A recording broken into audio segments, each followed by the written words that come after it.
आज हम ब्योमकेश बख्शी की एक बहुत ही दिलचस्प कहानी को समझने की कोशिश करेंगे।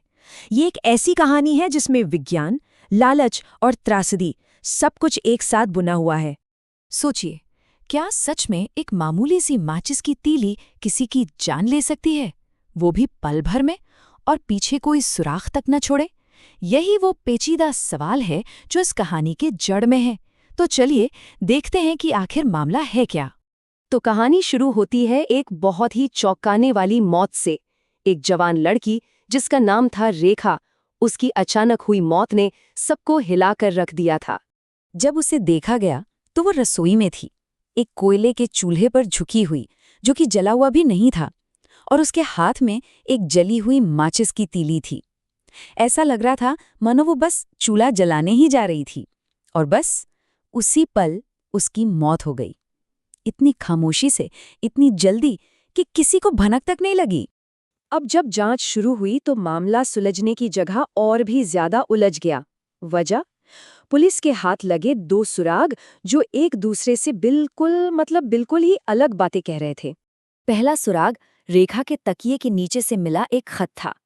इसमें उसने अपने प्रेमी को लिखा था कि वो उसके लिए जहर ले आए, क्योंकि उसके पिता ने दहेज की ऐसी मांग रख दी थी कि अब उनकी शादी होना नामुमकिन था। तो ये खत देखकर तो साफ लग रहा था कि ये एक सुसाइड का केस है। लेकिन फिर आया दूसरा सुराग, ऑटोप्सी रिपोर्ट, और इस रिपोर्ट ने खत वाली पूरी थ्योरी को ही खारिज कर दिया। पता है क्यों?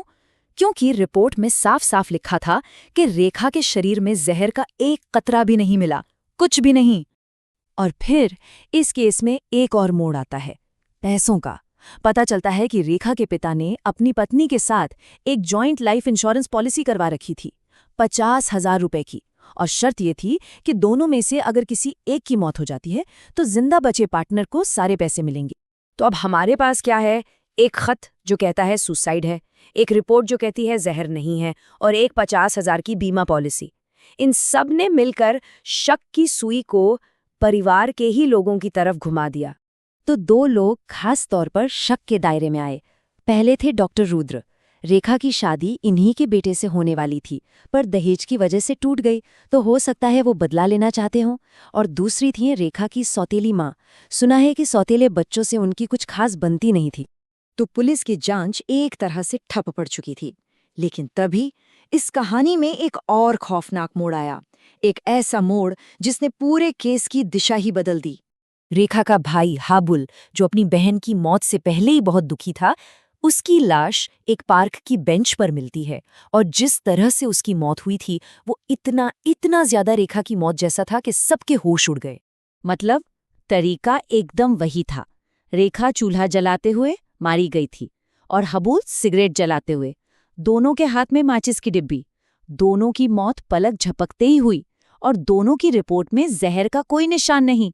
अब ये बात साफ हो चुकी थी, ये कोई इत्तेफाक या आत्महत्या नहीं है, बल्कि ये एक सीरियल किलर का काम है, जिसके पास कोई बहुत ही अनोखा हथियार है। और बस इसी दूसरी मौत ने ब्योमकेश को वो कड़ी दे दी जिसकी उन्हें तलाश थी, और इस कड़ी ने उन्हें सीधे उस कातिल तक पहुंचा दिया जिस पर कोई सोच भी नहीं सकता था। और वो कातिल था उन दोनों बच्चों का अपना पिता। जी हाँ, प्रोफेसर देव कुमार, एक बहुत ही काबिल वैज्ञानिक।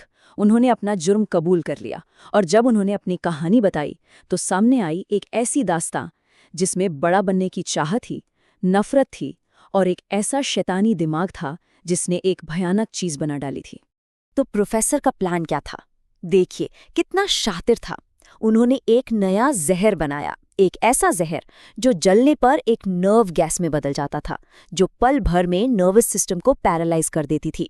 उन्होंने इस जहर को एक मामूली सी माचिस की तीली पे लगा दिया और इसे वापस डिब्बी में रख दिया। अब जैसे ही कोई उस तीली को जलाएगा, गैस निकलेगी और उसकी फौरन मौत हो जाएगी।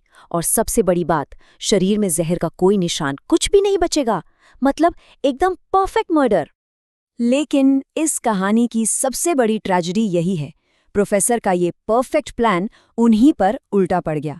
वो असल में अपनी पत्नी को मारना चाहते थे इंश्योरेंस के पैसों के लिए, लेकिन किस्मत का खेल देखिए, गलती से वो जहरीली माचिस उनके ही दोनों बच्चों रेखा और हाबुल के हाथ लग गई।